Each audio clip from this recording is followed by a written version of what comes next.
How often should men over 50 have sex? If you're a man over 50 or you love someone who is, there's a question many people ask silently. How often should a man my age be having sex? Today, you're going to get a clear, science-based answer that can protect your long-term health and your relationship.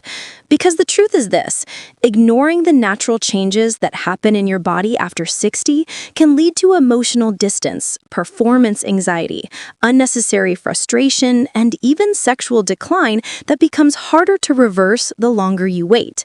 The good news is that understanding what's normal, what's healthy, and what really matters is surprisingly simple once someone explains it the right way. In this video, you'll learn what happens in your body, why desire changes, and how to build a healthy sexual rhythm at any age. I'm Dr. M.D. Rina, a urologist dedicated to helping men and seniors live healthier, more confident lives.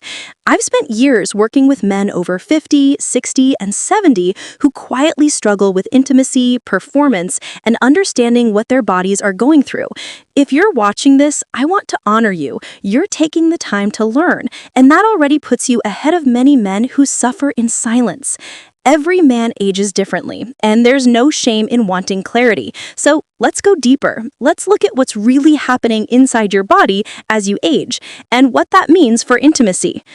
As men grow older, their bodies experience natural changes that influence sexual desire, frequency, and performance. Understanding these changes removes fear and shame.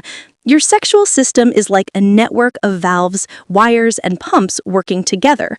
When you're younger, everything responds quickly. But after 60, things shift. Testosterone levels begin to decline gradually. This hormone isn't just tied to sex. It also affects mood, energy, and mental sharpness. After age 30, testosterone drops about 1% each year. So by 60, many men feel a slower rhythm. Blood flow also becomes less efficient. Erections depend heavily on good circulation, and as blood vessels age, they lose flexibility. It's like older plumbing. It works, but requires more time and consistency. Nerve sensitivity also changes, meaning signals between your brain and your genitals don't move as quickly, and your recovery time naturally increases. When you were younger, your body bounced back quickly. After 60, it may take a day or even two before you feel completely ready again. None of this means something is wrong with you. It simply means your body is entering a new and completely normal phase, one that can still be deeply satisfying with the right understanding. What many men don't realize is that sexual frequency after 60 isn't only affected by age or testosterone. It's also influenced by everyday habits that appear unrelated. Stress is one of the biggest hidden factors.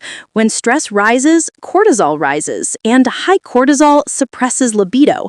Many men over 60 are dealing with financial concerns, retirement adjustments, health issues, or even the responsibility of caring for aging parents. All of this drains desire quietly. Sleep is another surprising factor. Most testosterone is produced at night.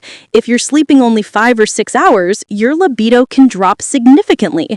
Cardiovascular health also plays a major role. Your penis often acts like an early warning system for your heart. When blood flow weakens, sexual performance is usually affected before more serious symptoms show up. Even hydration and diet matter. Dehydration thickens the blood and reduces energy. Heavy processed foods slow circulation and contribute to fatigue. Many men assume their libido is dropping because of age alone, but lifestyle often plays an equally powerful role. When these neglected areas improve, sexual desire often returns without any medication. Let me share a story that reflects what I see in my clinic frequently. A 63-year-old man, whom I will call Mr. Thomas, visited me with a worried look. He said, "Doctor, something is wrong. I'm not as interested in sex as I used to be, and when I try, it just feels different." He spoke with embarrassment as though he had failed. But as we talked, it became clear his issue wasn't age, it was assumption. He believed that because he wasn't performing like he did at 30, something inside him was breaking down. We reviewed his lifestyle. He was overwhelmed with retirement decisions, he slept poorly, he ate heavy meals late at night, he rarely exercised, and the biggest factor, he and his wife weren't talking. They were both worried, but neither wanted to disappoint the other. When I explained how blood flow slows with age, how stress drains libido, and how sleep affects testosterone, he relaxed. "So I'm not just fading?" he asked quietly. I told him, "No, your body is asking for a different rhythm." Over the next few months, he made small changes: more walking, better sleep, earlier meals, and open conversations with his wife.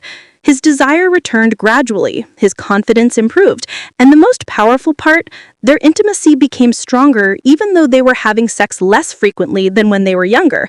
Their focus shifted from numbers to connection. Now let's talk about what you can do, starting today, to maintain a healthy sexual rhythm after 60. The first step is listening to your body.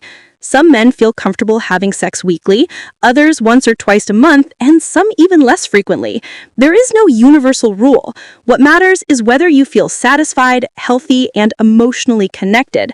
The second step is building healthy habits that support libido naturally. Improve your sleep routine. Aim for 7 to 8 hours. Even small improvements can increase testosterone. Move your body daily. You don't need intense workouts. Simple walking increases blood flow. Drink enough water to support circulation. Reduce heavy processed meals, especially before bedtime. Lower your stress by simple activities like stretching, breathing exercises, hobbies, or social connection. And communicate more openly with your partner. Honest conversations remove pressure, build closeness, and increase desire naturally. It also helps to refine your approach with a few expert insights. Many men make the mistake of comparing themselves to their younger selves. This creates unnecessary frustration. Your sexual rhythm at 60 or 70 won't look like it did at 25, and it doesn't need to. Some men also blame themselves when they need more stimulation, more warm-up time, or more communication. These aren't failures, they are simply biological changes. If you're dealing with ongoing difficulties like persistent erectile issues, sudden drops in libido, or discomfort, don't ignore them. These symptoms can signal treatable medical conditions such as diabetes, blood pressure problems, or hormonal imbalance. Seeking help early leads to better results. And remember this, it is never too late to improve your sexual health. I've worked with men in their 70s and even 80s who experienced renewed intimacy once they learned how their bodies were changing and adjusted accordingly. The core message is simple. There is no ideal number of times a man over 60 should be having sex. What matters is comfort, communication, health, and connection. You can start improving your sexual well-being today with one intentional step, whether that's getting better sleep, drinking more water, opening a conversation with your partner, or simply giving yourself permission to adapt without shame. Healthy intimacy supports confidence, energy, mood, and longevity.